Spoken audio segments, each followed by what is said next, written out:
Hi, my name's Joe Conrad with Skyline Home Loans. I specialize in reverse mortgages, and I'm asked questions all the time about reverse mortgages. And one question I'm asked pretty frequently is, what is the process? What has to go on? What are the steps involved in it?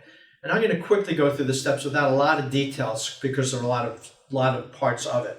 Determine eligibility. That's the first step we have to take. We have to make sure that you're eligible for a reverse mortgage, that you're the right age, you've got enough equity, and that you're eligible for one. The next thing is the viability. Make sure that it makes sense for you.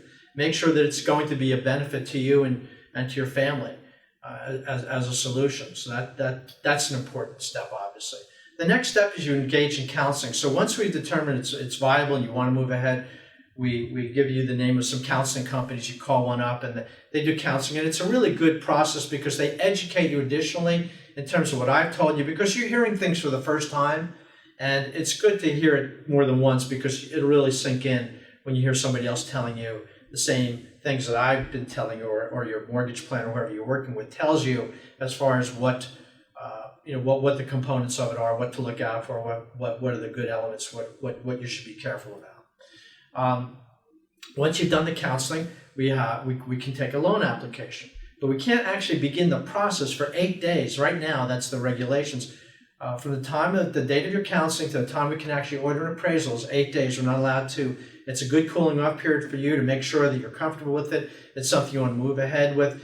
Nobody wants anybody to rush into a reverse mortgage. So there's usually an 8-day cooling off period before we can even order the appraisal. So once you've got the appraisal done, then we put everything into our system. We begin the process. We order the appraisal. We begin to underwrite the file, and then we'll gather conditions from you. If there are any conditions that the underwriter is asking us for, we'll gather them. We'll resubmit it to the underwriter, and then at that point, once they've signed off on it, we'll lock the interest rate. At that point, we'll order loan documents after we've locked the rate, and then usually it's the 48-hour, 24 to 48, maybe 72 hours, depending on how busy everybody is at the time, for your loan documents to become available for you to sign.